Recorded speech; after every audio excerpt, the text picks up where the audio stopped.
ఏదైనా ఒక సరైన నిర్ణయం తీసుకోవాలంటే, ఏదైనా సరైన మార్గంలో వెళ్ళాలి అని అంటే వాక్యములో ఉన్న హోలిస్టిక్ లేకపోతే సమగ్రమైన అవగాహన తెచ్చుకుంటే అది నియమం. ఉదాహరణకు పెళ్లి చేసుకోవాలనుకుంటున్నాం.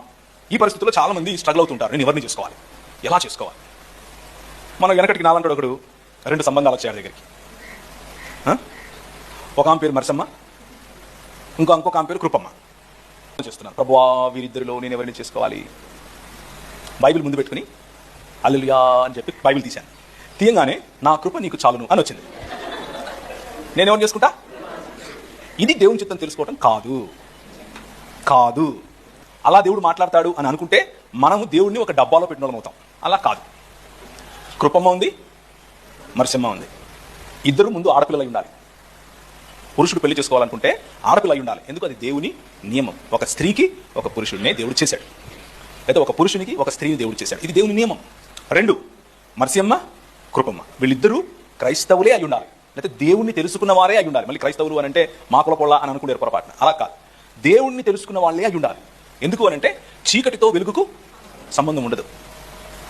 ఈ 2 నియమాలు, ఈ రెండింటి తర్వాత, ఈ 2 ఫుల్ఫిల్ అయిపోయిన తర్వాత వచ్చేవన్నీ ప్రిఫరెన్సెస్. ఉదాహరణకు నేను ఎంబీబీఎస్ డాక్టర్ని, నాకు కూడా ఇంకొక డాక్టర్ తోడైతే బాగుంటుంది, తప్పేం లేదు. నేను ఒక టీచర్ని, కానీ నా భర్త నాలాగా టీచర్ కాకుండా ఇంజనీర్ అయితే కనుక నేను పిల్లల్ని చూసుకుంటాను, ఆయన సమాజానికి ఉపయోగపడతాడు, తప్పలేదు. ఇవన్నీ ప్రిఫరెన్సెస్, మీ ఆలోచనలు. ఈ ప్రిఫరెన్సెస్లో మీరు మీ పరిచర్య కోసం, మీ స్థానిక సంఘ అభివృద్ధి కోసం, అలాగే మీ వ్యక్తిగత ఆత్మీయ లేకపోతే ఆధ్యాత్మిక లేకపోతే దేవుని రాజ్య పని కోసం మీరు పెట్టుకునేటటువంటి ప్రిఫరెన్సెస్ ఏవైతే ఉన్నాయో ఇవన్నీ కూడా దేవుడు ఆనర్ చేస్తాడు, మీ ఇష్టం, నో ప్రాబ్లం.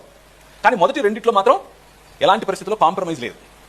పురుషుడు చేసుకుంటాను అన్నా, స్త్రీని చేసుకుంటాను అన్నా అది దేవుని నియమం కాదు. అలాగే క్రైస్తవేతరుడిని క్రైస్తవురాలు చేసుకుంటాను అంటే అది దేవుని నియమం కాదు. మిగిలినవి మీ ప్రిఫరెన్సెస్. ప్రార్థించండి, సమయం తీసుకోండి, స్నేహితులున్నారు, పెద్దలున్నారు, పాస్టర్లున్నారు, సమయం గడపండి వారితో. వాళ్ళ దగ్గర కొంచెం వాళ్ళ విజ్డమ్, వాళ్ళ జ్ఞానాన్ని కొంచెం తీసుకోండి. మీకు నచ్చింది, మీకు ఉపయోగపడేది, మీ అభివృద్ధికి ఉపయోగపడేది స్పష్టంగా తెలుసుకొని మీరు పెళ్లి చేసుకోండి.